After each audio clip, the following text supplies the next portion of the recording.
Niue's power articulation from the new solar farm at Tuila could save Niue hundreds of thousands of dollars if the estimates from the project prove correct. The $4 million solar farm is Niue's biggest solar project to date, with the farm estimated to generate some 200 kilowatts of power. This is 4 times that of the solar farm at the Niue Hospital. Engineers from Mitsubishi in Japan are currently installing the final stages of the project, with a delegation arriving this Friday for the official handover to the Niue government next week. The PAC project rainwater harvesting tanks are finally being rolled out for distribution, with an estimated 400 tanks to be installed in homes this year. The project is one of the first in the region and has successfully lobbied several different donors to combine funding resources to produce enough water tanks to cover all homes in Niue. Here's more. The installation of the first rainwater tank is a significant milestone for the PAC rainwater harvesting tank project. Initially, it was started as a pilot program with limited scope of a few households. Over several years, it has grown in scope to now include every household in Niue. The PAC project has been designed purely for householders. That means it's only for the houses that people actually live in. We intend to provide security of supply through rainwater catchment as a supplement to our main water supply system. But also in times of cyclone weather, we have a backup supply. But in terms of the overall program, we're looking good at the moment to getting things done by the end of this year, and that's when the regional project will come to completion. Officially opened last December, the water tank moulding facility has been producing more water tanks than the team can install. Some delays were caused by the late arrival of goods, but the main concern is for individual households to fix up their guttering in time for the installation. We are ahead in the production of the tanks themselves at the factory at Whunokola. The contractor there has already produced 230 tanks at the moment. In terms of the installation, we are slightly behind in that regard. We have contractors now starting on the construction of the bases at the homes. And to follow on from that is the installation of the tank and connecting to the gutters. But at the moment, we are concerned about the people's gutters at the homes, given that we have found through our assessments that half of the homes don't even have gutters at the moment.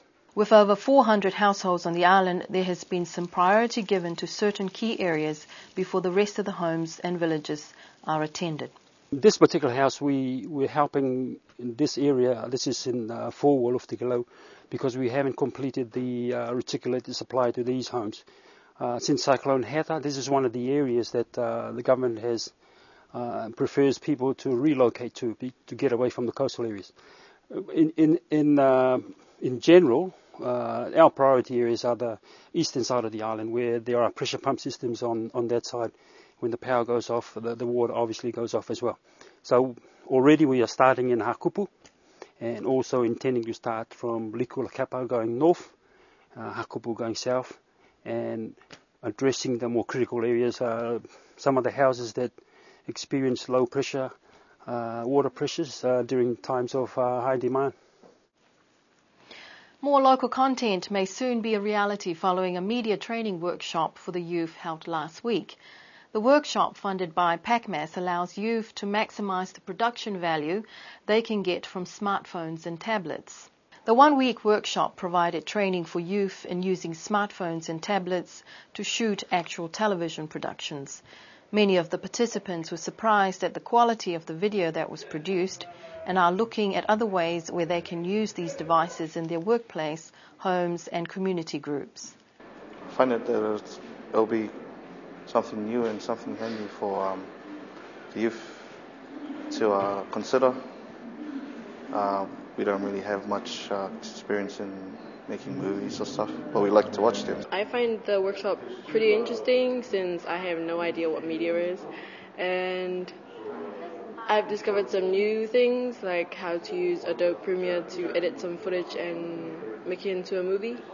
And yeah, that's it. I'm still learning on the way. I'm just using how to use them properly and effectively using the apps on the Androids as well as iPhones to shoot videos. At first when I first encountered with the advertisements of this workshop, I was thinking, this should be something interesting to try out. So when I came here and didn't expect to find that those little phones, those little gadgets can do just as good as the big cameras can. So it's not much of a difference, but you can use a lot of, you can get a lot of out of those little machines. I get to work with kids, with children, students. I get to film them, just basically in counting,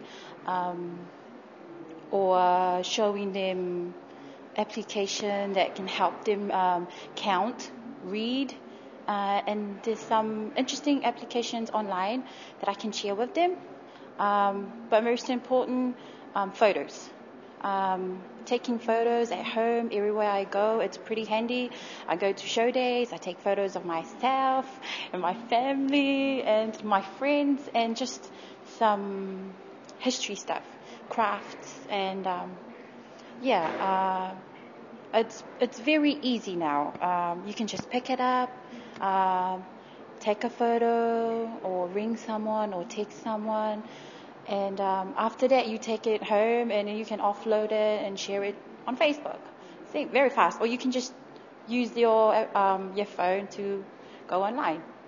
Participants learned how to plan and structure their stories before shooting them, and also had time to edit the short films and stories before presenting them as a 20-minute television show for youth last Friday.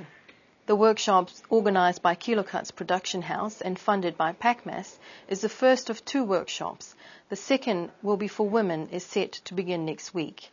And that's our news for this evening. We hope to see you again sometime later in the week.